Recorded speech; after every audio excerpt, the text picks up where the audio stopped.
From Mam, this is a Wendys, which, by the way, is not the quote. YouTube user, the full quote is dude. This is a Wendys. It wasn't even sir, it was dude. Anyway, should the Falcons try to trade away Hayden Hurst? Are they going to plan on running 2 tight end sets? Is that their plan? If the answer is yes, then don't trade away Hayden Hurst. Now, don't get me wrong here. Kyle Pitts is the guy now for this team. Make no mistake about that. But maybe that's not the path they end up pursuing. Maybe they want to use 2 tight ends. So, in the end, I'm open to it, but I think they probably keep him, at least for now. All right, so your time to vote here. Good job, Jeremy. I'm getting this question in on the fly here. Should the Falcons trade Hayden Hurst? Get your votes in. Type T for trade him, or type in K for keep. Get your votes in right now. From Burnin' Spades, our super chat. Thank you, man. Shout out, y'all. Thoughts on the Falcons rookie camp and which UDFAs could make the Falcons' final 53-man roster? Well, remember, in general, there are only good players at Falcons rookie minicamp. Everyone plays great. The one name that I am most intrigued by is probably Javian Hawkins out of Louisville. I think there is a need at the running back spot. I liked Hawkins a pretty good amount. So of those guys, we'll see how, of course, camp ends up going. I think Hawkins makes the most sense.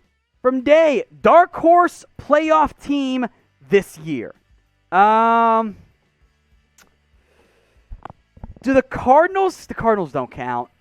Do the Bears count as like a dark horse playoff team? Like, I think it's a little bit tricky in terms of identifying what a dark horse is in this day in the NFL. But from teams who did not make it last year, I think the Cowboys are very obvious.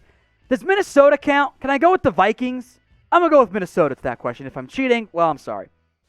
Again, folks, we got videos coming at you guys every single day. NFL, NBA, and more. So if you want all the latest sports news here on YouTube and having some fun along the way, hit that big red button and subscribe.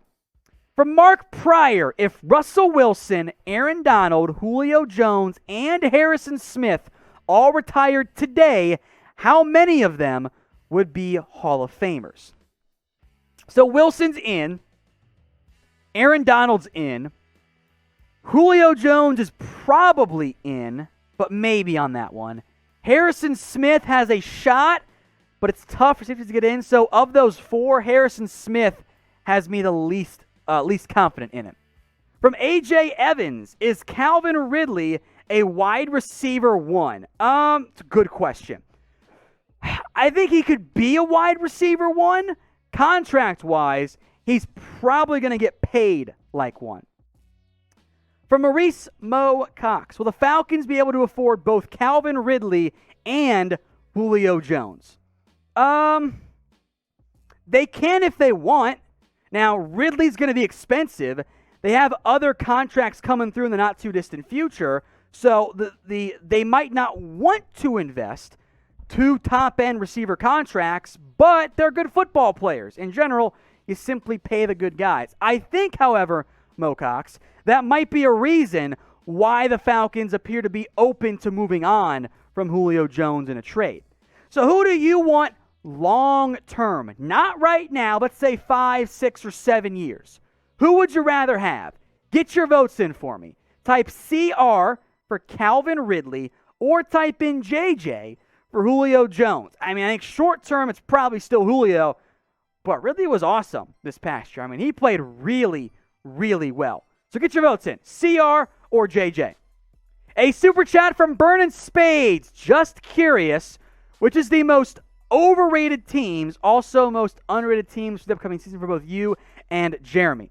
You know what I think we should do, Burnin' Spades? How about we make this a future video?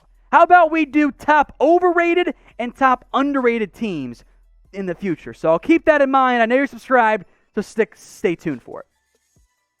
From Gary Sanderson, replacements for coaches that will get fired. My number one guy is still where we're at. I still believe that Brian Daboll, the Buffalo Bills offensive coordinator, should absolutely get hired.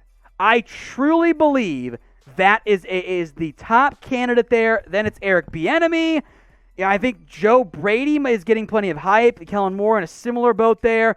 I'd also keep an eye out for Matt Eberflus, the Colts defensive coordinator. He asks the top 5 offensive line right now. So I do like Cleveland up there. Maybe they're 1, maybe they're not, but I think Cleveland's definitely up there.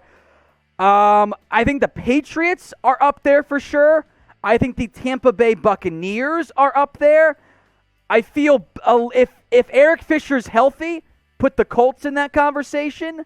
I like the Saints in there. Casey's made a lot of moves on the offensive line. I think Kansas City, Dallas, a healthy Philadelphia offensive line, maybe Baltimore. If Green Bay gets David Bakhtiari back healthy, maybe the Rams are all kind of competing for that 5th spot there. But I think my top guys are teams are the Browns, the Patriots, the Bucks, and I think the Saints are at least my clear-cut top 5 or top 4, and that 5th spot is very much up in the air. C-Luck Media says Kyle Pitts for Rookie of the Year. I like that one. Now, historically speaking, rookie tight ends do not produce very well. There's a learning curve. They're off and on not great teams, especially the first rounders, and they struggle a little bit. But if Kyle Pitts is in year 1, what I think he could be, he's definitely going to be in the conversation there for Rookie of the Year. So, see, look, I appreciate that question very much. From your boy Felix, Julio traded to the Patriots. What do you think? 2 4s and Harry. Now, do you mean a 2nd, a 4th, and N'Keal Harry, or 2 4th-round picks? N'Keal Harry? I'm going to answer it as a 2nd, a 4th, and N'Keal Harry because that's a better value. I think that the Falcons would want a 1st-round pick for Julio Jones, and frankly, I think N'Keal Harry doesn't have much trade value. From Cole Keller, I thought I'd heard that Rothschild was set to go up to 55 once the new CBA was ratified. Has it gone up or not? So I think what you're conflating with here is that during the week, teams can carry 55 players, and they could do that last year as well. However, the extra 2 guys come from the practice squad, and then they go back down afterwards. So if for all practical purposes, it is an expanded practice squad with 53-man rosters. That's where things are at as we sit. So appreciate the question there, Cole. Thank you very much. From Justin, the Falcons trade Julio. If so, what do they get and from who? Justin, my friend, there is a Julio Jones trade destinations video coming, so make sure you're subscribed and stay tuned.